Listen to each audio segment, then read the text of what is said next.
Most everyone, okay. How many of you are aware that there is a secret society in Georgia that decides what you pay for that power? This election is about two things: the control of government in Georgia and your wallet. But let me back up just a moment and answer a question that I hear a lot. The first is, Kelly, why are you running for office?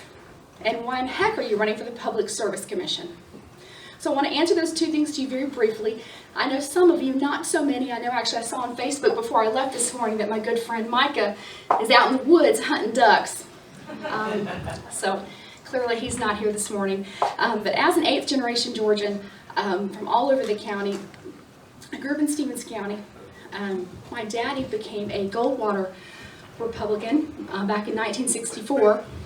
And he says that back in that day, there were only about 3 of him voting Republican in the state of Georgia. I've been a Republican for most of my life since I voted for Ronald Reagan in 3rd grade, and my elementary school did go for Ronald. I've been a Republican since Micah Gravely had a different first name. Michael at the time, and I went, we were the only 2 Republicans in the political science department at Emmanuel College, so go way, way back. I've spent most of my life working to help elect good people to the Republican Party in Georgia. I was elected, my dad started taking me around to GOP meetings from the time I was about 10 or 12 years old. He was a county chairman up in Stevens County when I was a teenager, and I was elected by Georgia, by the 9th District, to be the youngest delegate in the entire nation to the national convention, and I just counted up the years and realized it's been 20 years ago, so it's been quite some time. So I've spent most of my life working on campaigns. On my first campaign, I was full-time with, I was 14, I was homeschooled, so that was really what we did for our civic involvement. So I've spent my life really trying to elect good, ethical folks to get a majority in Georgia. Because I believe that when Republicans are in charge, who believe in limited government, lower taxes, and more personal freedom, that our life is better. And that is absolutely what the foundation of what I believe is built on. But the Public Service Commission, unfortunately, has kind of become a secret society in Georgia. These 5 men determine $1 trillion industry.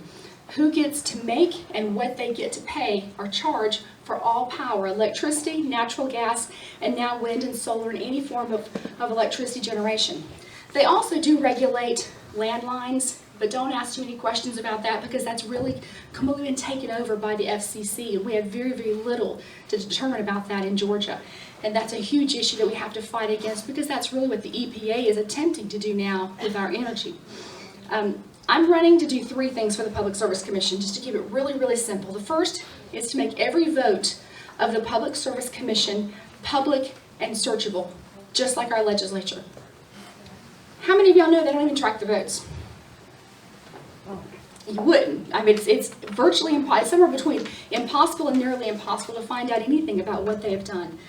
The second thing that I'm running to do is to ensure that every meeting of the Public Service Commission is live streamed using effective technology. Now, I know there's only 14 people in Georgia that want to know what's going on in the PSC, but those 14 should have access to that without having to take off a day of work and drive downtown to sit in a committee meeting. And the third thing is to publicize every rate increase.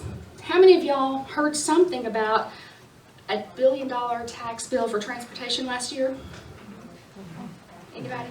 How many of y'all heard about a $6.9 billion increase for one utility about 2 or 3 months ago?